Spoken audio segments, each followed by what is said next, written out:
Hello friends, welcome to Commodity की शिक्षा. I am Sunam Subramaniam here, senior research analyst, and today the commodities that I'll be talking about is on Guar seed and RM seed. इसके पहले हमने जो किया था है commodity की शिक्षा के एपिसोड पे हमने चना और सोयाबीन में कवर किया था. एक डिटेल एनालिसिस था रिगार्डिंग चने का क्या सिनेरियो है इंडिया में और उसका जो कॉन्ट्रैक्ट स्पेसिफिकेशंस है एनसीडीएक्स में उसके बारे में भी हमने बात की थी और वो वाले वीडियो आप जरूर देख सकते हो.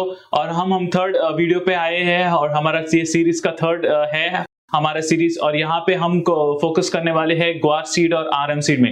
ग्वार सीड के साथ साथ मैं ये ग्वार गम के बारे में बात करूंगा जो एनसीडीएक्स में लिस्टेड है और ये हमारे टॉप 10 लिक्विड कमोडिटीज पर भी आता है एनसीडीएक्स की बात करें तो. और ये आज हम कवर करने वाले हैं ग्वार सीड, ग्वार गम और आरएम सीड पे और उसके कॉन्ट्रैक्ट स्पेसिफिकेशंस के बारे में. तो पहले अगर हम बात करें कि ग्वार सीड की हम बात करते हैं तो ग्वार सीड एक खरीफ कमोडिटी है और हिंदी में ग्वार की तरफ ही कहते हैं. ये खरीफ कमोडिटी है जो कि जून जुलाई अगस्त महीने पे हमारे इंडिया में सोइंग किया जाता है. और मेजर स्टेट्स हमारे बात हम करें तो हरियाणा, राजस्थान और गुजरात स्टेट्स है जो जहाँ पे सोइंग होता है. तो मानसून जैसा रहेगा अच्छा रहेगा उसके अकॉर्डिंगली मार्केट में और फार्मर्स के यहाँ पे भी अच्छा सोइंग होता है जिसके वजह से मार्केट में अच्छा यील्ड एक्सपेक्ट कर सकते हैं. तो overall scenario of guar seed is as such that the demand supply scenario is also key factor which plays a very important role where the farmers take a decision whether to sow guar seed in the top 3 major states which I mentioned earlier. So guar seed as a commodity plays a very important role in the Indian market and guar gum as a commodity is a byproduct which I'll be covering in the later part of this session. And let's move ahead. The next part which I want to talk about is all that is about the monsoon and rainfall distribution. When we talk about the rainfall distribution of the monsoon in India during the southwest monsoon, there is a good heavy rainfall which is witnessed in the major states of Gujarat, Rajasthan as well as in Haryana state. Then definitely we can expect a higher amount of yield and production for this year compared to the previous year. So overall, when we talk about the guar seed as a commodity, it is very good competitive crop which is traded in the domestic market. And to talk about the major APMC market, the major APMC market of guar seed is Jodhpur in Rajasthan, where the trading takes place and auction takes place. तो जोधपुर हमारे market में India हमारे राजस्थान में है जो south Rajasthan के आसपास है. वहां पर एपीएमसी मार्केट में ऑक्शंस होते हैं जहां पे ट्रेडर्स में खरीदारी होती है, बिकवाली होती है और हाजिर वायदा में जो हेजिंग का स्ट्रैटेजी है वो मेजरली जो जोधपुर स्पॉट मार्केट्स के थ्रू प्राइस डिस्कवरी के आसपास यूज की जाती है. तो ये एक क्रिटिकल फैक्टर है जो ग्वार सीड कमोडिटी में एनसीडीएक्स में ट्रेडिंग होता है. तो ग्वार सीड की बात करूं तो ग्वार सीड ऐसा कमोडिटी भी एग्रीडेक्स में भी लिस्टेड है. मैं ये खास बात बताना चाहता था. लास्ट सेशन में हमने कहा था कि एग्रीडेक्स भी एक पहला इंडेक्स है जहां पे एनसीडीएक्स ने लॉन्च किया था.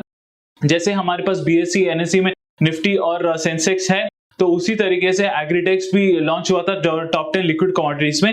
और टॉप 10 लिक्विडिटीज की कमोडिटी की बात करूं तो ग्वार सीड भी वहां पर आता है जो कि एनसीडीएक्स के एग्रीडेक्स में लिस्टेड है. तो वो एक क्रिटिकल फैक्टर है. और एनसीडीएक्स एग्रीडेक्स की बात करें तो 11.16% कंपोनेंट होता है इंडेक्स में. तो अगर जो भी ग्वार सीड में मूवमेंट हमें देखने को मिल सकता है वो तीसरा कमोडिटी है जिसमें काफी अच्छा मूवमेंट देखने को मिलेगा एग्रीडेक्स में. और एग्रीडेक्स के साथ साथ भी एक अच्छा मूवमेंट देखने को मिल सकता है चना और सोयाबीन के बाद. तो ये एक क्रिटिकल फैक्टर था जो मैं आपके साथ शेयर करना चाहता था. इसके आगे मैं बात करूं तो इसके जो कॉम्पिटिटिव क्रॉप्स है, हालांकि गुजरात, राजस्थान और हरियाणा में ग्वार सीड उगाई जाती है लेकिन इसके कई सारे कॉम्पिटिटिव क्रॉप्स है जो कि मूंग, सोयाबीन और कैस्टर सीड. ये एक क्रिटिकल फैक्टर है. मैं इसलिए बात करना चाहता था क्योंकि मूंग की हम बात करें तो ज्यादातर राजस्थान में ग्रो किया जाता है और अगर समझो ग्वार सीड का भाव मार्केट में मूंग से ज्यादा मिल रहा है तो फार्मर्स उस कमोडिटी को ज्यादा प्रेफर करेंगे. दूसरी बात करें तो सोयाबीन और कैस्टर सीड ये भी एक क्रिटिकल कमोडिटी है जो कि ट्रेड किया जाता है और ये आपको राजस्थान और हरियाणा में भी सोयाबीन थोड़े अमाउंट में ग्रो होते हुए देखने को मिल सकता है. अगर सोयाबीन का भाव ज्यादा है ग्वार सीड के कंपैरिजन तो ग्वार सीड का सोइंग कम किया जाएगा और सोयाबीन का सोइंग ज्यादा किया जाता है. तो प्राइस एक क्रिटिकल फैक्टर होता है जो ट्रेडर्स देखते हैं मार्केट में जो एपीएमसी में मिलता है और फ्यूचर्स मार्केट में और उसके अकॉर्डिंगली एक सीजनल फैक्टर की तरह ट्रेंड मूवमेंट देता है. इसके साथ साथ कैस्टर सीड भी है. हालांकि कैस्टर सीड राजस्थान में कम उगा जाता है लेकिन गुजरात में बहुत हाई अमाउंट ऑफ वेरिएशंस में ग्रोइंग होता है कैस्टर सीड की. और कैस्टर सीड एक काफी अच्छा कॉम्पिटिटिव क्रॉप है ग्वार सीड के साथ साथ जो खासकर नॉर्दर्न रीजन, कच्छ रीजन में गुआर सीड उगाया जाता है, तो उसके कॉम्पिटिटिव क्रॉप कैस्टस ही है। तो दोनों कमोडिटीज में काफी अच्छा टक्कर रहता है जब प्राइस की बात करो तो। और अगर अच्छा प्राइस गुआर सीड में मिल रहा है तो ट्रेडर्स और फार्मर्स लोग गुआर सीड का सोइंग ज्यादा करते हैं। ट्रेडर्स की बात करें तो ट्रेडर्स खासकर बाइंग और हेजिंग का स्ट्रेटेजीज करते हैं। तो before I move to the next slide, I would like to give you the highlights regarding the seasonality pattern. ये हमारे इंडिया का जो सीजनलिटी पैटर्न है, इसके लिए मैं ये साइड पे आ जाता हूँ। यहाँ पे अगर हम बात करें तो जून जुलाई महीना है जो पहला महीना जहां पर सोइंग होता है गुआर सीड का मेजरली, और अगस्त और सितंबर मंथ होता है वो ग्रोथ फेज रहता है। अगर ग्रोथ फेज के दौरान में अगर मानसून अच्छा कंटिन्यू रहेगा तो वहां पर यील्ड फैक्टर हमें ज्यादा देखने को मिल सकता है। यील्ड फैक्टर क्या होता है कि पर हेक्टर लैंड में अगर समझो 500 किलो का गुआर सीड हम लोग को मिल रहा है, अगर यील्ड अच्छा रहेगा तो 550 पर केजी हम एक्सपेक्ट कर सकते हैं। तो ज्यादा यील्ड माने ज्यादा प्रोडक्शन का भी हम एक्सपेक्टेशन कर सकते हैं। तो production is a combination of area into yield. अगर एरिया अच्छा ग्रो हो रहा है मानसून अच्छे होने की वजह से, यील्ड फैक्टर भी सपोर्टिव है, तो हमें इस साल के लिए प्रोडक्शन भी अच्छा मिल सकता है। तो ये एक क्रिटिकल फैक्टर है गुआर सीड में हम आगे देख सकते हैं, जिसके वजह से मार्केट में अच्छा मोमेंटम हो सकता है। और यील्ड फैक्टर के साथ साथ harvesting period, most of the harvesting ज्यादातर अक्टूबर नवंबर दिसंबर में ही होता है, क्योंकि हार्वेस्टिंग क्रॉप के लिए भी थोड़ी सी गर्मी चाहिए हार्वेस्टिंग के दौरान, और उस दौरान पर ही ये हार्वेस्टिंग होता है मानसून सीजन के बाद। अक्टूबर महीना में ही पीक हार्वेस्टिंग होता है, क्योंकि उस टाइम पे यूजुअली क्या होता है, मानसून फेज खत्म हो जाता है विड्रॉवल सीजन के बाद, और वहां उस महीने पे थोड़ा सा गर्मी हम सब लोग चाहे कौन से भी पार्ट ऑफ द नेशन पे हो, हम थोड़ा सा विटनेस करते हैं। ऐसे सिचुएशन में विंटर सीजन चालू होने से पहले अक्टूबर मंथ में ज्यादातर हार्वेस्टिंग हो जाता है। तो ये क्रिटिकल फैक्टर था गुआर सीड में। और गुआर सीड ऐसे कमोडिटी पर भी और क्रिटिकल फैक्टर्स की मैं अगर बात करूं तो गुआर सीड एक और ऐसा कमोडिटी है, ये है कॉन्ट्रैक्ट स्पेसिफिकेशंस। कॉन्ट्रैक्ट स्पेसिफिकेशंस की बात करो तो ये हमारे एनसीडेक्स पे भी ट्रेडिंग होता है, और ट्रेडिंग सिस्टम की बात करें तो यहाँ पर 5 मीट्रिक टन उसका यूनिट ऑफ ट्रेडिंग है। माने जो प्राइस कोटेशन जो होता है गुआर सीड की बात करूं तो पर क्विंटल होता है। चने और सोयाबीन की तरह ये गुआर सीड का जो प्राइस कोटेशन आपको एनसीडेक्स में देखने को मिल सकता है पर क्विंटल, माने 100 किलो के आसपास वो प्राइस कोटेशन रहता है। लेकिन अगर आप गुआर सीड एक लॉट खरीदना चाहते हो तो 5 मीट्रिक टन के आसपास आपको खरीदना पड़ेगा। तो उसका वेरिएशन ये हुआ कि जो लॉट साइज है करीबन 50 रुपीज का मूवमेंट देखने को मिल सकता है। माने जैसे जो टिक प्राइस है 1 रुपए का, 1 रुपए के मूवमेंट में आपको 50 रुपीज का प्रॉफिट एंड लॉस देखने को मिल सकता है एनसीडेक्स गुआर सीड फ्यूचर्स। तो गुआर सीड फ्यूचर्स का भी ट्रेडिंग होता है हर साल, और हर साल में रोल ओवर पोजिशन के अकॉर्डिंगली होता है। इसका मेजर न्यू क्रॉप हार्वेस्टिंग होता है अक्टूबर मंथ में। तो हमें ये देखने को मिल सकता है, जैसे अभी करंट मंथ चल रहा है जुलाई अगस्त कॉन्ट्रैक्ट, तो जुलाई अगस्त कॉन्ट्रैक्ट में हम पिछले पुराने क्रॉप का हमें डिलीवरी मिलेगा। लेकिन अगर हम अक्टूबर कॉन्ट्रैक्ट की बात करें तो अक्टूबर कॉन्ट्रैक्ट जो नया सीजन चालू होगा तो वहां पे हमें फ्रेश क्रॉप का डिलीवरी मिलता है। तो ये एक क्रिटिकल फैक्टर है जो सीजनल पैटर्न में भी हम देख सकते हैं गुआर सीड में। गुआर सीड में एक और खास बात मैं कहना चाहता हूँ, ये क्वालिटी स्पेसिफिकेशंस। क्वालिटी स्पेसिफिकेशन एक इंपॉर्टेंट चीज है जो एक्सचेंज हमेशा देखता है, बिकॉज हर क्वालिटी जो गुआर सीड हमें एपीएमसी मार्केट में मिलता है वो हमें कंसिडर नहीं कर सकते। एक स्पेसिफिक क्वालिफिकेशन जो है यहाँ पे वो एक इंपॉर्टेंट फैक्टर है। यहाँ पे अगर हम बात करें तो वीटेज गुआर सीड 98% बेसिस होना चाहिए, फॉरेन मैटर 1%, डैमेज सीड 1% और मॉइस्चर 8%। यानी कि मॉइस्चर कंटेंट भी ज्यादा नहीं होना चाहिए, 8% के आसपास। अगर मॉइस्चर कंटेंट ज्यादा रहेगा, अगर 10% या 12% रहेगा, तो एनसीडेक्स क्या करेगा, जो सेलर है जो डिलीवर करेगा गुड्स वेयरहाउस में, एनसीडेक्स के जो registered warehouse, let's say example Jodhpur, तो उस टाइम पे एनसीडेक्स रिजेक्ट कर देगा, उस क्वालिटी को रिजेक्ट करेगा, और जो क्वालिटी 8% के आसपास आ रहा है उस क्वालिटी को अप्रूव करेगा। तो ये सब मैटर इंपॉर्टेंट है, फॉरेन मैटर एंड ऑल। तो बात अगर क्वालिटी वेरिएशन के कर रहे हो तो वहां पर भी +2% चने और सोयाबीन की तरह +2% में हमें देख सकते हैं। तो ये एक क्रिटिकल फैक्टर है जब भी आपको गुआर सीड खरीदना है आपके गुड्स के लिए, बेकरी पर्पसेस के लिए, तो ये सब के लिए काफी इंपॉर्टेंस है। मेजर डिलीवरी सेंटर में हम लोगों ने पहले बात की जोधपुर है, जो कि राजस्थान, साउथ राजस्थान में हमने देखने को मिल सकता है, वहां पर एक है। दूसरे एडिशनल सेंटर से Bikaner, Nokha, श्रीरंगनगर and Deesa market खासकर हमें नॉर्दर्न गुजरात में देखने को मिल सकता है। तो ये जो मेजर बेल्ट है from south Rajasthan to north Gujarat, वो मेजर बेल्ट है जहां पर एपीएमसी मार्केट्स में ट्रेडिंग होता है, और बीकानेर है जो नॉर्थ वेस्टर्न साइड पे हम लोग को देखने को मिल सकता है। तो ये मेजर बेल्ट होता है गुआर सीड का, जहां पर एपीएमसी मार्केट में ऑप्शंस होते हैं, ट्रेडिंग होते हैं और बाइंग और सेलिंग होता है, और इसके साथ साथ हेजिंग होता है फ्यूचर्स मार्केट में। तो हाजिर वायदा में जो हेजिंग स्ट्रैटेजी यूज करते हैं वो traders through NCDEX platform through के बदौलत करते हैं। ये एक इंपॉर्टेंट फैक्टर है। और अगर हम बात करें तो डिलीवरी लॉजिक की, डिलीवरी लॉजिक एक इंपॉर्टेंट फैक्टर है। कई ट्रेडर्स ऐसे होते हैं कि जो they want to do only speculations in the market, or they just want to earn some cash money in the market. At that point of time, they do not go for delivery. At this point of time, similar to chana and soybean, it also has an expiry of 20th of every month. For example, at this point of the date, that is on 27th July, we are expecting the active contract which is trading in Insedex Guar Seed futures is August contract. So the expiry date will be on 20th of August. If that happens to be a Sunday, for example, hypothetically, if I'm saying, if it happens to be a Sunday, then the expiry date would be on 18th of August. So that would be a critical factor. So every month there is a rollover situation, and the usual tender period starts from 10th month onwards. So after the 10th month, if any buyer is holding their position in Guar Seed futures, they have to take the compulsory delivery when it comes to matter. And with this, there is also a staggered delivery system. A staggered delivery system, which also means an option within the buyer or the seller to whether they want to deliver the goods or not. So it is also, along with compulsory delivery, there is also a staggered delivery system where there is an option between the buyer and seller whether they want the goods or to want to goods or not. So here, buyer being the kingmaker or has the right whether he wants to take the goods or not. So that plays a very important role. The contracts are basically as per the launch calendar. Based on the seasonal factors, the launch calendar is also determined. So you will actually find out that after August futures, you will definitely find directly October futures. That means the traders from the month of August itself start trading in the futures contract for October month, which happens during the harvest season. So इस दौरान में जब monsoon season चल रहा है, monsoon के जो trend के अकॉर्डिंगली या बारिश के अकॉर्डिंगली ट्रेडर्स पहले से ही पोजीशन बनाना चालू करते हैं अक्टूबर कॉन्ट्रैक्ट जब नए माल आना चालू करेगा। अगर समझो मानसून अच्छा है और अच्छा सोइंग हुआ है तो ये ट्रेडर्स तो एक्सपेक्ट करेंगे कि अच्छा सप्लाई आ सकता है, हार्वेस्टिंग आ सकता है। तो हमें हमेशा ये वेरिएशन देखने को मिल सकता है मार्केट्स पर भी जहां पे ट्रेडिंग होता है। तो यहाँ पर भी प्राइस वेरिएशन हमें देखने को मिल सकता है।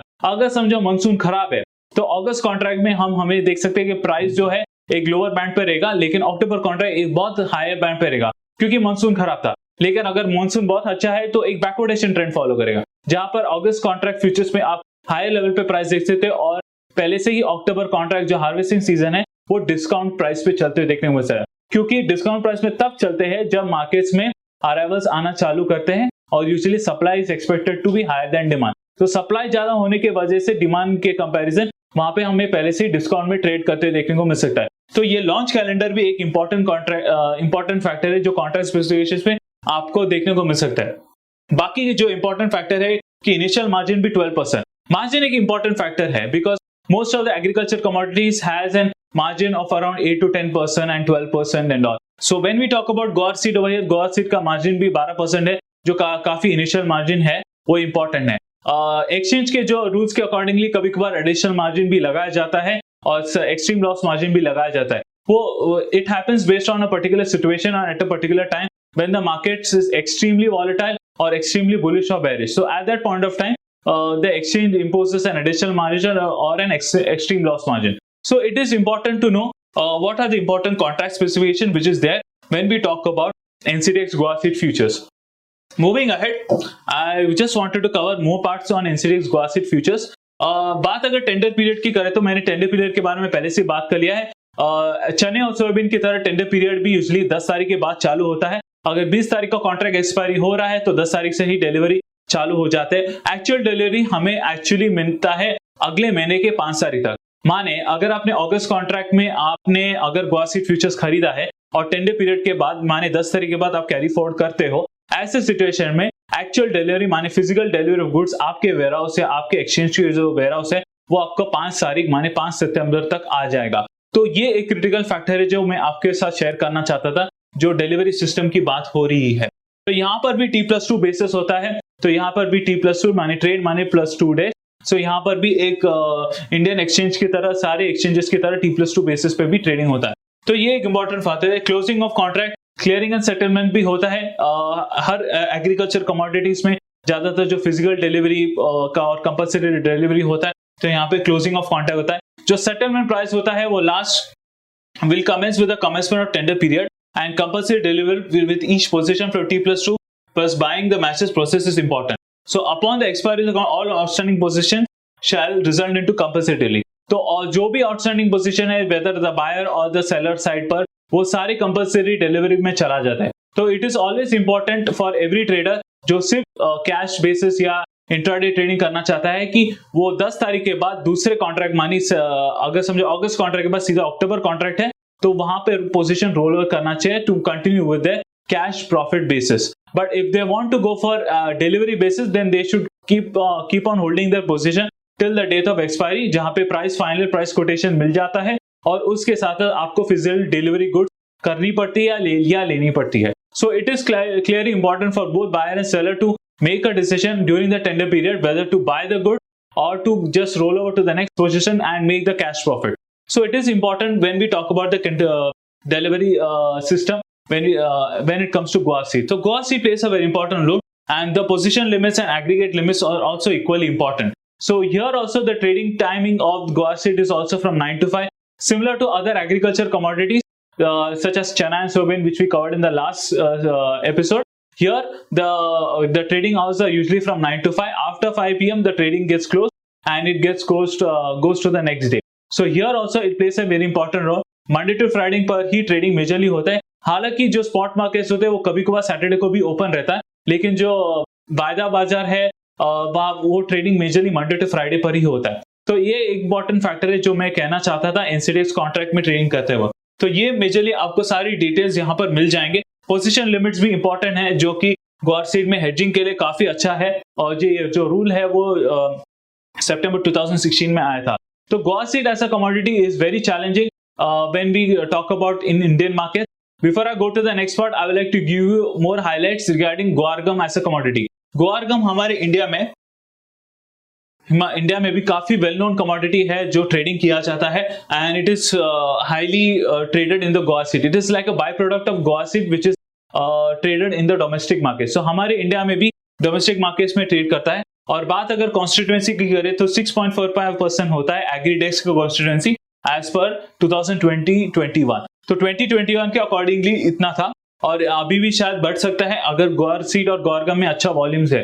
तो अगर वॉल्यूम्स अच्छा है तो एग्रीडेक्स में भी काफी अच्छा इंपॉर्टेंस इस कमोडिटी को मिल सकता है। तो एक क्रिटिकल फैक्टर है कि ये ग्वार गम एक ऐसा कमोडिटी है जो एक्सपोर्ट किया जाता है। ग्वार सीड कैसा है, it is like more like a raw material, and guar gum is more like a finished product जो एक बाय प्रोडक्ट है, और इसका एक्सपोर्ट हमेशा इंडिया से बाहर होता है। इसका कई सारे इंपॉर्टेंट क्रिटिकल फैक्टर्स है कि प्राइस के अलावा इज दैट कि प्राइस के साथ साथ इसका मूवमेंट इनके साथ भी डिटरमाइन होता है कि क्रूड प्राइसेस का मूवमेंट कैसा चल रहा है। बिकॉज जब इंडिया से एक्सपोर्ट किया जाता है ज्यादातर ग्वार गम और ग्वार स्प्लिट ये हमारे इंडिया से एक्सपोर्ट किया जाता है, ग्वार गम पाउडर और ग्वार स्प्लिट। तो ग्वार गम पाउडर क्या होता है कि वो जो शेल प्रोडक्शन जो यूनाइटेड स्टेट्स या दूसरे अरबिक कंट्रीज में यूज करता है, ये ऑयल प्रोड्यूस करने के लिए, ऑयल एक्सट्रैक्ट करने के लिए वो मशीन्स में जो यूज होता है उसे ग्वार गम पाउडर यूज करते हैं। तो ग्वार गम पाउडर का भी एक्सपोर्ट इंडिया से काफी हद तक होता है। तो यहाँ पर भी इंडिया का जो ग्वार सीड और ग्वार गम का मूवमेंट है, हम क्रूड प्राइसेस के साथ भी एक डायरेक्ट रिलेशन और कोरिलेशन रख सकते हैं, जिसके वजह से मार्केट में अपसाइड मूवमेंट आता है। तो ग्वार गम और ग्वार सीड का भी मूवमेंट हम कई बार ऐसे देखते हैं कि कभी कभार जो सीजनल ट्रेंड के साथ मूवमेंट नहीं देता, लेकिन अगर क्रूड ऑयल प्राइसेस या नेचुरल गैस प्राइसेस में अपसाइड मूवमेंट आ रहा है या डिमांड अच्छा आ रहा है, तो उसके साथ साथ भी ग्वार सीड और ग्वार गम का भी रैली देख सकते हैं। ज्यादातर ये कब होता है, लेट हार्वेस्ट सीजन या फिर during the off season period. खासकर ग्वार सीड और ग्वार गम का ऑफ सीजन ज्यादातर मार्च अप्रैल मई में होता है, जबकि रबी सीजन चालू होता है। तो उस दौरान मोस्ट ऑफ द टाइम्स वहां पे ग्वार सीड और ग्वार गम क्रूड प्राइसेस के साथ अच्छा मूवमेंट देता है। तो ये एक क्रिटिकल फैक्टर था जो मैं आपके साथ शेयर करना चाहता था। अब बात अगर और एक्स्ट्रा पॉइंट्स की करें तो guar gum powder is mainly sold to oil producing nation as United States which they use for drilling and extraction of oil seeds from earth. तो ये पॉइंट मैंने ऑलरेडी कवर कर चुका हूं। And guar gum is also exported to European nations for food industry such as bakery. ये भी एक important है फैक्टर है। ग्वार सीड और ग्वार गम दोनों सिर्फ इंडस्ट्रियल कमोडिटी नहीं है, लेकिन वो बेकरी और एफएमसीजी सेक्टर में भी यूज किया जाता है। तो ये एक और इम्पोर्टेंट फैक्टर है जिसे हमें देखना चाहिए कि ग्वार गम क्यों इंपॉर्टेंट है हमारे इंडिया में, और हेजिंग स्ट्रैटेजी के लिए क्यों लोग ट्रेड करते हैं एनसीडीएक्स प्लेटफॉर्म में। तो ये एक क्रिटिकल फैक्टर होता है। और यूरोपियन नेशंस में काफी अच्छा डिमांड है, क्योंकि यूरोपियन नेशंस में खासकर टूरिज्म, ट्रैवल, बिजनेस यहाँ पे काफी अच्छा बूम हो रहा है, जिसके वजह से मार्केट में ग्वार गम का डिमांड ज्यादातर बेकरी और एफएमसीजी सेक्टर्स में हमें देख सकता है। तो हमें यहाँ पर भी होटल बिजनेस का जो भी है, यहाँ पर भी काफी अच्छा डिमांड है गुआर सीड और ग्वार गम की, खासकर ग्वार गम की। तो ये एक क्रिटिकल फैक्टर होता है ग्वार गम का। अगर हम आगे की बात करें तो अभी मैं बात करना चाहता हूँ कॉन्ट्रैक्ट स्पेसिफिकेशंस के बारे में। Here when we talk about the contract specifications, the guar gum symbol जो आपको मिलेगा एनसीडीएक्स में वो ग्वार गम एस के आसपास मिलेगा। यहाँ पर भी लॉट साइज और यूनिट ऑफ ट्रेडिंग भी 5 मेट्रिक टन ही है, माने जो प्राइस कोटेशन जो होगा पर क्विंटल के आसपास ही होगा। लेकिन जब अगर आप एक लॉट खरीदना चाहोगे 5 मेट्रिक टन के आसपास आपको एक लॉट पे 5 मेट्रिक टन मिलेगा। तो जो लॉट साइज है करीबन 50 रुपीज का आपको वेरिएशन मिलेगा। टिक साइज जो है करीबन ₹1 का मूवमेंट है, माने हर टिक पे आपको 50 रुपीज का प्रॉफिट एंड लॉस मिलेगा अकॉर्डिंगली। तो यहाँ पर बायर्स और सेलर्स को भी एक इंपॉर्टेंट फैक्टर है जो नोट डाउन करने के लिए। मैक्सिमम ऑर्डर साइज भी गुआर सीड की तरह भी 250 मेट्रिक टन है। एक टाइम पे आप 250 मेट्रिक टन खरीद सकते हो, जो कि एक्सचेंज का जो लिमिट है।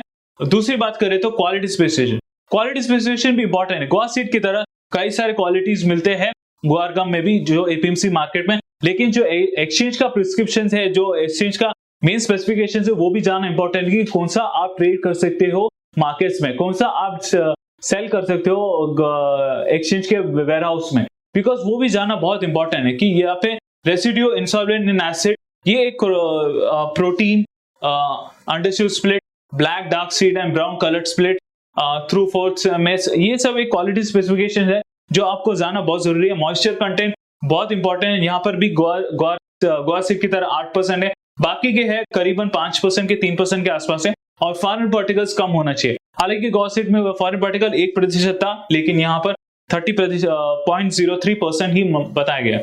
तो ये भी एक क्रिटिकल फैक्टर है जानने के लिए। और बात अगर जोधपुर मार्केट करें तो यहाँ पर भी इसका एपीएमसी मार्केट जोधपुर है, जो काफी इंपॉर्टेंट है व्हेन वी टॉक अबाउट गुआर गम। तो गुआर गम एक अच्छा कमोडिटी है ट्रेडिंग के लिए। एडिशनल डिलीवरी सेंटर्स भी गुआर सीड की तरह है, बीकानेर, श्रीगंगानगर, दीसा। तो ये सब मेजर एपीएमसी मार्केट्स है जोधपुर के अलावा। सो अगर आप एक्सचेंज के वेयर हाउस में आप डिलीवर करना चाहते हो, तो अगर आप जोधपुर आपके लिए दूर पड़ रहा है तो दूसरे एपीएमसी मार्केट या दूसरे एक्सचेंज वेयर हाउस में भी आप डिलीवर कर सकते हो। तो ये क्रिटिकल फैक्टर है। ट्रेडिंग आवर्स यहाँ पर भी as notified by the exchange from time to time, currently it is from Monday to Friday 9 AM to 5 PM। तो 9 AM to 5 PM पर ट्रेडिंग होता है। यहाँ पे गुआर सीड की अगर हम बात करें तो या गुआर गम और गुआर सीड दोनों एक ही टाइम पर ट्रेडिंग होता है। यूजुअली दोनों का मूवमेंट ऑलमोस्ट एक सिमिलर ट्रेंड में ही देखने को मिल सकता है। हालांकि गुआर गम का ज्यादातर एक्सपोर्ट के साथ रिलेशन ज्यादा रहेगा, लेकिन गुआर सीड की बात करें तो मानसून फैक्टर्स भी इंपैक्ट करता है। लेकिन बात अगर डिलीवरी लॉजिक करें तो यहाँ पर भी कंपल्सरी डिलीवरी है विद स्टैगर्ड डिलीवरी सिस्टम। यहाँ पे कंपल्सरी डिलीवरी है मेजरली, और staggered delivery system which means at the option of the buyer and seller whether they want to sell the goods or buy the goods at the time of the expiry of the contract. So that plays a very important role. And number of active contracts साल भर में खासकर most of the contracts are there for 9 to 10 months based on exchange के जो circulars आते हैं। तो यहाँ पर भी अगस्त कॉन्ट्रैक्ट के बाद भी मेनली आपको अक्टूबर कॉन्ट्रैक्ट देखने को मिल सकता है, क्योंकि हार्वेस्टिंग सीजन चालू होना है। तो एक गैप रहता ही है इन बिटवीन द मंथ जहां पर भी ट्रेडिंग होता है गुआर सीड और गुआर गम में। तो ये एक इंपॉर्टेंट फैक्टर है जानने के लिए, बिकॉज अगस्त कॉन्ट्रैक्ट में भी यहाँ पर भी आपको पुराने गुआर गम का डिलीवरी मिलेगा, लेकिन आप न्यू कॉन्ट्रैक्ट माने एक्टिव अक्टूबर कॉन्ट्रैक्ट में ट्रेडिंग करोगे, वहां पर आपको नए गुड्स आपको मिलेंगे गुआर गम का। तो ये भी हार्वेस्टर क्रॉप का भी एक जानने के लिए काफी अच्छा इंपॉर्टेंट है जब हम गुआर गम की बात करें। और मैं कुछ और हाईलाइट्स करना चाहता था गुआर गम के बारे में। Opening of contracts, usually opening of contracts गुआर सीड की तरह usually first day of the month पर ही होता है। अगर समझो अक्टूबर कॉन्ट्रैक्ट होता है तो खासकर वो 1 जुलाई के आसपास या 1 अगस्त के आसपास ही पहले से ही चालू हो जाता है, खासकर 1 जुलाई में ही चालू हो जाता है। अगर वो हॉलीडे है तो उसके बाद वाले दिन पे ही चालू होता है। सो नेक्स्ट ट्रेडिंग डे अगर समझो 1 जुलाई हाइपोथेटिकली अगर संडे आ रहा है तो 2 July would be the first trading day of that particular month. तो launch of the contracts and opening of contracts हर महीने पे ऐसा होता है। तो यूजुअली क्या होता है एनसीडी सेक्शन में क्या होता है, first month contract, next month contract and 4 month contract. तो यूजुअली हर कमोडिटीज में 3 कॉन्ट्रैक्ट तो एक्टिव रहते ही है। उसके अलावा भी जो भी कॉन्ट्रैक्ट चालू होने वाले हैं वो भी उसके चीजें आपको एक सर्कुलर के थ्रू आपको नोटिफिकेशन मिल जाएगा, जिसके थ्रू आप देख सकते हो कि कौन सा एक्टिव ट्रेडिंग कॉन्ट्रैक्ट है एनसीडीएक्स एक्सचेंज में। तो गुआर सीड गुआर गम फ्यूचर्स दोनों का भी ये रहता है टेंडर पीरियड पर भी मैंने जैसे पहली बात किया था, 10 तारीख के बाद से ही टेंडर पीरियड चालू हो जाता है, 20 तारीख तक कॉन्ट्रैक्ट एक्सपायर हो जाता है हर कॉन्ट्रैक्ट का, और T+2 बेसिस पर भी ट्रेडिंग होता है जब हम ग्वार गम की बात करें वो ग्वार सीड की तरह। तो ये खासकर इंपॉर्टेंट फैक्टर है। क्लियरिंग एंड सेटलमेंट भी हो जाता है, खासकर क्लियरिंग एंड सेटलमेंट 20 तारीख तक सारे क्लोज हो जाते हैं, जो भी ओपन पोजीशन है, क्लोज पोजीशन है, सारे कंपलसरी डिलीवरी में चल जाते हैं, whether it is the buyer और द सेलर। और ज्यादातर कैसा होता है कि सेलर्स को पहले से इंटीमेशन दिया जाता है by the exchange that you have to deliver your goods before the deadline. So if a particular deadline has been set by the exchange to deliver the goods, because sometimes it may happen that the buyers may ask for quick delivery to the exchange. So it is the duty of the exchange to give notification to the seller that you deliver the goods before the time, so that the buyer can get the goods at the time when he needs the goods. So it is also equally important for the seller to sell the goods at the appropriate time. If the seller backs out or does not provide the goods on time, then there is certain amount of penalty which is charged on the seller. So whatever cost that is being incurred has to be borne by the seller whenever it comes to delivery of goods, and the buyer being the king, he has relatively lower charges. But the penalty on buyer happens usually when because for example, if the buyer is holding the position after 10th of a particular month and 15th 20th 15th of that particular month is already completed, and he then defaults, at that point of time even the buyer has to pay certain amount of penalty for the expiry of the contract, before the expiry of the contract. So it is equally important that major penalties and charges are for the sellers, and buyers has relatively lower charges and penalty as compared to the seller. So it is equally important us to know that as well. तो daily price limit भी important है। ये खास बात है, मैं कहना चाहता था कि डेली प्राइस लिमिट हर कमोडिटीज पे रहता है। इसके पहले भी हमने चने और सोयाबीन की बात की। यूजुअली क्या रहता है, अपर सर्किट हर कमोडिटी का 4% के आसपास रहता है। माने एक पर्टिकुलर ट्रेडिंग डे में करीबन अगर ऊपर भी जाना होगा, अगर प्राइसेस ऊपर जा रहे हैं या नीचे जा रहे हैं, तो करीबन 4% के आसपास डेली प्राइस लिमिट रहता है। यूजुअली इनिशियल फेज पे 2% पे पहला सर्किट लगता है, फिर 3% एंड देन 4%। सो यहाँ पर भी डेली प्राइस लिमिट यहाँ पे 3% के आसपास है लिमिट जब ग्वार गम की बात करें, और उसके बाद यूजुअली 4% का हर कमोडिटी का, एग्रीकल्चर कमोडिटीज का रहता है। Sometimes it may have an exception such as when there is an extreme volatility, the exchange may give an limit of 6%. So it all depends from commodity to commodity. But on a general note, when it comes to agriculture commodities, whether guar seed, guar gum, or chane or soybean, which we covered in the previous session, it is usually on the 4% limit. So that plays a very important role. And usually, whenever the trading shall be permitted during the 15 minutes period within the third limit, after which it is get enhanced. So and shall be permitted through the day within the enhanced total of 4%. So as I mentioned earlier, 3% के upper circuit के बाद 15 minutes का gap रहता है, उसके बाद फिर से ट्रेडिंग चालू होता है अप टू 4%. सो मैंने जैसे पहले कहा था 4% का मेजर अपर लिमिट रहता है when it comes to agriculture commodities. यहाँ पर भी इनिशियल मार्जिन ग्वार सीड की तरह ग्वार गम में भी 12% है। यूजुअली हर कमोडिटीज में 8 से 10% रहता है, बट यहाँ पे इन केस में 12% इनिशियल मार्जिन है। तो मार्जिन एक इंपॉर्टेंट फैक्टर है जो हर ट्रेडर्स जो एक्सचेंज में ट्रेड करना चाहते हैं या कमोडिटीज में, एग्रीकल्चर कमोडिटीज में ट्रेड करना चाहता है, मार्जिन के बारे में जरूर जाना जरूर करें। मार्जिन यूजुअली चेंज होते रहता है from time to time based on the circulars given by the exchange, लेकिन for the time being it is around 12% when we talk about guar seed and guar gum. So that is one of the key important factors. So far I have covered on guar seed and guar gum futures. Now I'll be moving ahead to the next part, that is on RM seed. RM seed or mustard seed is also one of the another commodities which is traded in NCDEX exchange, and it has a very high demand when we talk about the oilseed sector. When we talk about the guar seed, it comes under the guar complex. That means guar seed, guar gum, guar split, guar gum powder, ये सब जो commodities है एक गुआर complex का अलग सा complex है। ये जो कॉम्प्लेक्स जो अभी आ रहा है मस्टर्ड सीड का, और जिसे हम आरएम सीड कहते हैं। RM seed means rape mustard seed which is available, it is also a part of the oilseed sectors when we talk about the same. So oilseed sectors is important, similar to where we have soybean and other commodities such as refined soya oil and vegetable oils. So that is plays a very important role. So to talk more about mustard seed, rape mustard seed is an edible rabi oil seed sown and grown during the months of November to January. अगर हम रबी crop की बात करें तो mustard seed भी रबी crop के complex में आता है। जैसे सोयाबीन खरीफ कमोडिटीज में खरीफ के सीजन में ग्रो किया जाता है, उसी तरीके से रबी कमोडिटी में मस्टर्ड सीड चने की तरह भी ग्रो किया जाता है। तो ये खासकर इंपॉर्टेंट है बिकॉज रबी सीजन खासकर नवंबर टू जनवरी में होता है।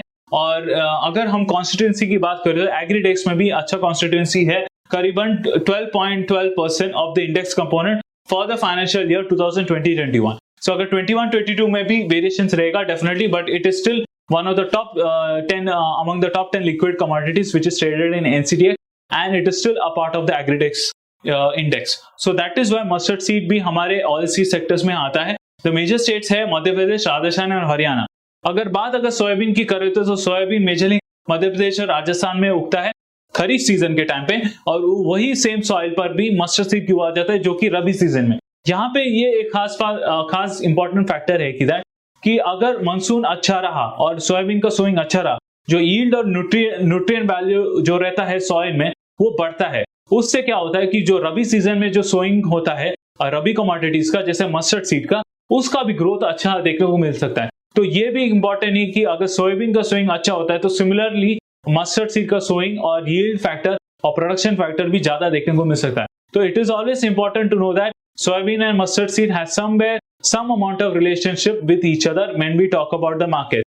And to talk about the critical factors of mustard seed is that mustard seed is also crushed and there is also something known as mustard oil. So mustard oil is one of the top oil which is traded in India and which is also used on a domestic basis. हमारे India में जैसे सरसों का तेल जो जिसे कहते हैं वो मस्टर्ड सीड से ही आता है। तो सोयाबीन का तेल जो हमारे इंडिया में वेजिटेबल ऑयल की तरह यूज किया जाता है, उसी तरीके से सरसों का तेल भी हमारे इंडिया में यूज किया जाता है। अगर सोयाबीन तेल का भी अच्छा डिमांड है तो साइमल्टेनियसली कॉम्पिटिटिव ऑयल जो मस्टर्ड ऑयल है, जो सरसों का तेल है, उसका भी अच्छा डिमांड आता है। तो ये जाना हमारे लिए काफी इंपॉर्टेंट है कि मस्टर्ड सीड और सोयाबीन का काफी अच्छा रिलेशनशिप है।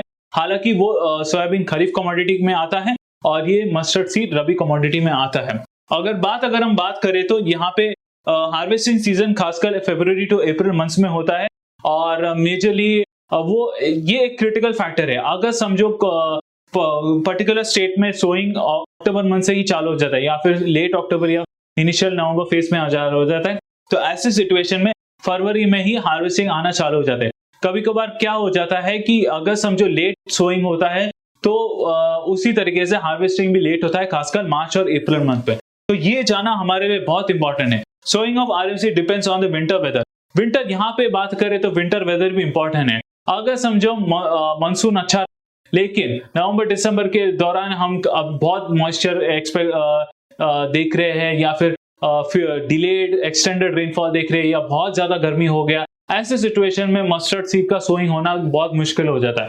तो ठंडी का मौसम काफी चाहिए रहता है जब सोइंग की बात करें तो सोइंग के लिए mustard seed as a commodity requires good amount of cool weather conditions when we talk about sowing of mustard seed. तो cool weather की बहुत जरूरत पड़ती है।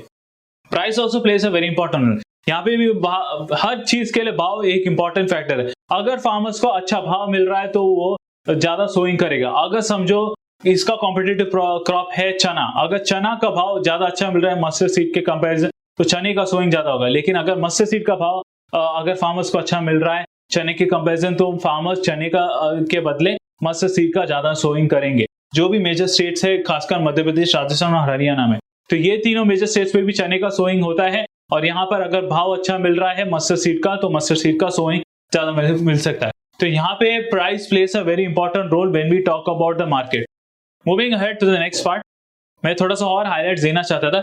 यहाँ पे भी मैंने पहले ही बात कर लिया कॉम्पिटिटिव क्रॉप के बारे में। कॉम्पिटिटिव क्रॉप खासकर चने और वीट है, और चने के साथ साथ गेहूं का भी सोइंग होता है रबी सीजन में, और उसको भी एक अच्छा ठंडी मौसम की जरूरत पड़ती है। तो ठंडी मौसम में अगर भाव अच्छा मिल रहा है तो फार्मर्स अच्छा सोइंग करेगा। और दूसरी बात करेगा तो ये मैंने ऑलरेडी पार्ट कवर कर दिया कि वो सेम सॉइल में ग्रो होता है जहां पर सोयाबीन का हार्वेस्टिंग हो जाएगा। यहाँ पे यील्ड फैक्टर की इंपॉर्टेंस है, इसलिए अगर समझो न्यूट्रिएंट वैल्यू सॉइल में अच्छा है, यील्ड अच्छा होने की वजह से सोयाबीन का, तो यहाँ पर मस्टर्ड सीड का सोइंग का भी अच्छा हो सकता है। तो इसलिए ये जाना बहुत इंपॉर्टेंट जरूरी है। और आरएम सीड ऑयल के बारे में बात मैंने ऑलरेडी कर लिया। आरएम सीड ऑयल सरसों का तेल, तो हमारे इंडिया में सरसों का तेल का भी काफी अच्छा डिमांड है।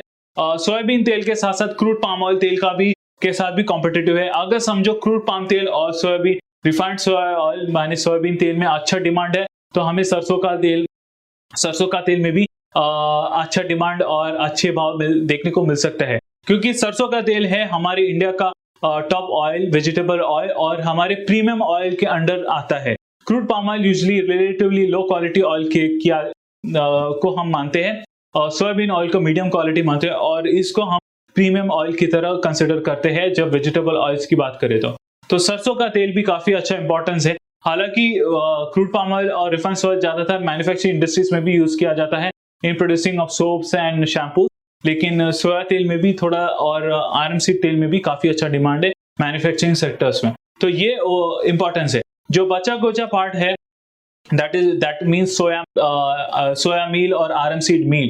सोया मील जैसे हम पहले कवर किया था, सोयाबीन मील कैसा होता है कि वो एक वेस्ट प्रोडक्ट होता है, बाय प्रोडक्ट होता है ऑयल एक्सट्रैक्ट करने के बाद, वो जो होता है उसी तरीके से आरएम सीड का भी एक मील होता है। आरएम सीड का मील ज्यादातर एक्सपोर्ट किया जाता है ग्लोबल बायर्स को भी, और ये खासकर उसका इंपॉर्टेंस है कैटल इंडस्ट्री में। तो कैटल इंडस्ट्री की बात करें तो वहां पे कैटल इंडस्ट्री का जो डेली कंजम्पशन होता है, जो मील जो है, जो बचा हुआ पार्ट है, द रेसिडुअल पार्ट, उसको वहां पे कंज्यूम किया जाता है। तो वहां पर भी सोयाबीन मील और आरएम सीड मील का भी काफी अच्छा डिमांड है फ्रॉम इंडिया, और ये एक एक्सपोर्ट फैक्टर में काफी अच्छा कंट्रीब्यूट करता है। बात अगर ये चार्ट की बात करें तो ये सीजनल फैक्टर है। हमने ऑलरेडी पहले कवर कर दिया था कि अक्टूबर नवंबर दिसंबर में सोइंग होता है, जैन फेब मार्च में ज्यादातर ये यील्ड फैक्टर होता है, ग्रोथ फेस होता है, अप्रैल मई मंथ में जून भर हार्वेस्टिंग होता है। अगर हम बात करें तो ज्यादातर मार्च मंथ में ही हार्वेस्टिंग चालू हो जाता है। ये this is just for theoretical understanding, but then अगर इंडिया के अलावा दूसरे कंट्रीज भी है, खासकर Canada, China and European Union, यहाँ पर भी आरएम सीड और सरसों का भी काफी अच्छा डिमांड है, वहां पे ग्रोथ होता है। लेकिन इंडिया में it is one of the top producers of RM seed when we talk about in the global level. So India is one of the top producers and exporters when we talk about RM seed. So it is equally important as for us to know. Moving ahead, we are coming to the contract specification part. Contract specification जाना जरूरी है। अगर आप RM seed में trading करना चाहते हो तो RM seed का contract specification जाना बहुत जरूरी है, बिकॉज जब हम APMC मार्केट्स की बात करें तो APMC में आपको कई सारी वेरिएशंस मिल सकते हैं, क्वालिटी स्पेसिफिकेशंस मिल सकते हैं, लेकिन अगर एक्सचेंज में आपको ट्रेडिंग कर रहे हैं, एक स्पेसिफिक क्वालिटी स्पेसिफिकेशन और वेरिएशंस भी जाना बहुत जरूरी है, और अदर फैक्टर्स भी जाना जरूरी है, जैसे हमने इसके पहले भी किया था दूसरे एग्री कमोडिटीज पे। तो अगर हम करें तो ये भी फ्यूचर्स कॉन्ट्रैक्ट में ट्रेडिंग होता है, और अगर एनसीडेक्स की बात करें तो आरएम सीड उसका ट्रेडिंग है, और आरएम सीड मस्टर्ड सीड उसका सिंबल है। सिस्टम में आपको आरएम सीड के दौरान मिल जाएगा। यहाँ पे एक unit of trading 10 metric ton है। हमने इसके पहले सोयाबीन और ग्वार गम ग्वार सीड देखा था, करीबन 5 मेट्रिक टन था, लेकिन यहाँ पे unit of trading 10 metric ton है, चने की तरह। माने आपको अब जो प्राइस कोटेशन जो होता है वो करीबन 1 क्विंटल पर देखने को मिल सकता है, लेकिन जब आप एक लॉट खरीदो करीबन आपको 10 मेट्रिक टन के आसपास आपको आरएम सीड मिलेगा। तो ये इंपॉर्टेंट फैक्टर है। टिक साइज भी 1 रुपी है, माने हर रुपी के मूवमेंट पे आपको 100 रुपीज का प्रॉफिट एंड लॉस अकॉर्डिंगली आपको मिलना चालू करेगा। तो ये टिक साइज भी जाना इंपॉर्टेंट है। मैक्सिमम ऑर्डर साइज हमने ग्वार सीड और ग्वार गम की बात की जो 250 मेट्रिक टन के आसपास था, लेकिन अगर हम आरएम सीड की बात करें तो 500 मेट्रिक टन आप उतना लॉट एक टाइम पे आप खरीद सकते हो। तो ये भी जाना बहुत जरूरी है। क्वालिटी स्पेसिफिकेशन के जाना जरूरी है, क्योंकि एक्सचेंज का अपना एक रूल होता है जो क्वालिटी स्पेसिफिकेशन होता है। यहाँ पे अगर बात करें तो moisture content, oil content through 14 ms, foreign matter, damage matters और इंक्रीज इंसेक्ट डैमेज मैटर। सो ये सब मैटर्स काफी इंपॉर्टेंट एक्सचेंज ने नोटिफिकेशन दिया है, और जिसके थ्रू एक अमाउंट ऑफ परसेंटेज अमाउंट है जो आप स्क्रीन में देख सकते हो। मैं हर चीज में बोलना नहीं चाहूंगा, बट आप ये स्क्रीन में देख सकते हो डेफिनेटली। और ये सारी चीजें इंपॉर्टेंट है बिकॉज ज्यादातर मेनली 5% से ज्यादा नहीं है। तो ये एक इंपॉर्टेंट फैक्टर है जानने के लिए। और मैं वापस इधर आना चाहता हूँ। क्वालिटी वेरिफिकेशन भी 2% है करीबन के आसपास, और एडिशनल डिलीवरी सेंटर्स यहाँ पे आपको अलवार, कोटा, बीकानेर, जोधपुर यहाँ पे मिलना चालू होगा। इसका मेजर एपीएमसी मार्केट अगर हम बात करें तो जयपुर है, और जो स्पॉट प्राइस में जो प्राइस डिस्कवरी होता है हमें जयपुर एपीएमसी मार्केट से ही मिलता है। तो ये भी जाना जरूरी है कि इसका मेजर हाजिर बाजार है जयपुर मार्केट, और वायदा मार्केट माने एनसीडेक्स के एक्सचेंज में जो ट्रेडिंग होता है वो प्राइस डिस्कवरी आपको जयपुर मंडी के प्राइसेस के अकॉर्डिंगली आपको मूवमेंट देखने को मिल सकता है। तो ये भी जाना बहुत जरूरी है। और ट्रेडिंग हाउस की बात करें तो same like other agriculture commodity 9 से 5 के ट्रेडिंग होता है, मंडे टू फ्राइडे के आसपास ट्रेडिंग होता है। स्पॉट मार्केट कभी कभार सैटरडे को भी ओपन रहता है जहाँ पे ऑक्शंस होता है, लेकिन उसका जो इम्पैक्ट है प्राइस का इम्पैक्ट आपको मंडे सोमवार को आपको देखने को मिल सकता है। तो ये जानना बहुत जरूरी है। डिलीवरी लॉजिक यहाँ पर कंपल्सरी डिलीवरी है, यहाँ पे स्टैगर्ड डिलीवरी नहीं है। माने अगर आप टेंडर पीरियड के बाद भी आप बाय पोजीशन में होल्ड कर रहे हो तो आपको वो कंपल्सरी डिलीवरी मिल जाएगा। जितने भी आप लॉट्स बाय कर सकते हो उसके अकॉर्डिंगली आपको डिलीवरी मिल जाएगा। और कॉन्ट्रैक्ट स्पेसिफिकेशन, अगर आप सेलर हो आपको ये कॉन्ट्रैक्ट स्पेसिफिकेशन जानना जरूरी है, बिकॉज यहाँ पे क्वालिटी टेस्टिंग भी होता है। जब अगर हम एक्सचेंज के वेयरहाउस के बारे में बात करें तो ये सब क्राइटेरिया भी फुलफिल करना चाहिए, तभी एक्सचेंज उस आपके दिए हुए गुड्स को अप्रूव करेगा और तभी वो सारे गुड्स जाएंगे बायर के पास। तो बायर को भी ये जानना जरूरी है कि एक्सचेंज में आपको कौन से क्वालिटी स्पेसिफिकेशन मिल रहे हैं और whether it is suiting your criteria that you are looking for from the exchange. So it is also equally important know that. Opening of contracts की बात करें तो फर्स्ट ऑफ द मंथ तो यहाँ पर भी ट्रेडिंग भी होता है, यहाँ पर भी एक इंपॉर्टेंट जानना जरूरी है। और यहाँ पर एक सीजनल फैक्टर्स भी है। कभी कभार क्या होता है कि दिसंबर कॉन्ट्रैक्ट या जैन कॉन्ट्रैक्ट के बाद सीधा अप्रैल मंथ कॉन्ट्रैक्ट चालू होता है। अप्रैल मंथ कॉन्ट्रैक्ट ज्यादातर हार्वेस्टिंग सीजन रहता है, जहां पर harvesting season peak harvesting season होता है खासकर राजस्थान में। तो वहां पर अप्रैल कॉन्ट्रैक्ट जो होता है फ्रेश क्रॉप कॉन्ट्रैक्ट होता है, और जो पुराने कॉन्ट्रैक्ट होते हैं for example Jain month contract होता है वो पुराना क्रॉप। तो अगर आप डिलीवरी ले रहे हो जैन मंथ कॉन्ट्रैक्ट में आपको पुराने क्रॉप्स के डिलीवरी मिलेंगे, लेकिन आप अप्रैल कॉन्ट्रैक्ट में डिलीवरी तक वेट कर रहे हो तो आपको नए क्रॉप्स मिलेंगे। तो ये भी जानना बहुत जरूरी है कि कैलेंडर बेसिस पे आपका ट्रेडिंग कब हो रहा है। Coming to the last part, and today the tender period is also similar. T+2 basis is equally important.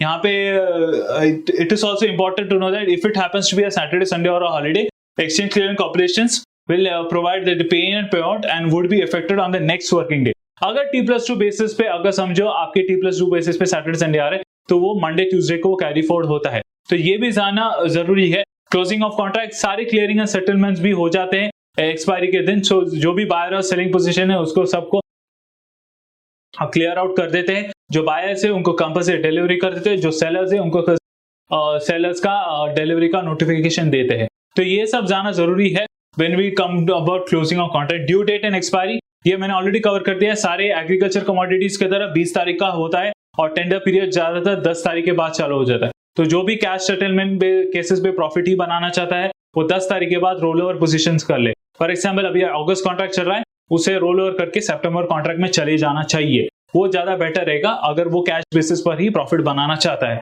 Delivery specifications भी इंपॉर्टेंट है। ये सब खास फैक्टर्स है जो आपको ये स्क्रीन में देखने को मिल सकता है। बात अगर इंपॉर्टेंट बात करें तो इनिशियल मार्जिन की, इनिशियल मार्जिन यहाँ पे 8% है।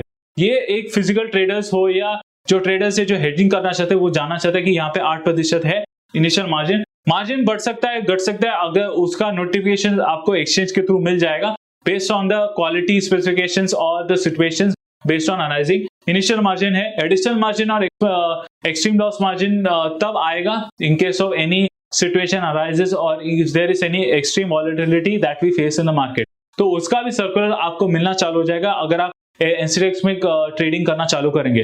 तो ये जानना बहुत जरूरी है जब हम मार्केट्स की बात करें। तो ओवरऑल मैंने आज आपके लिए ग्वार सीड, ग्वार गम और आरएम सीड मैंने तीनों कमोडिटी कवर कर लिया है और हम काफी अच्छा, I hope I am giving the right kind of information to all you guys so that you can all start trading as soon as possible. So for further information you can always subscribe our channel, and if you have any doubts you can please mention in the comment section below.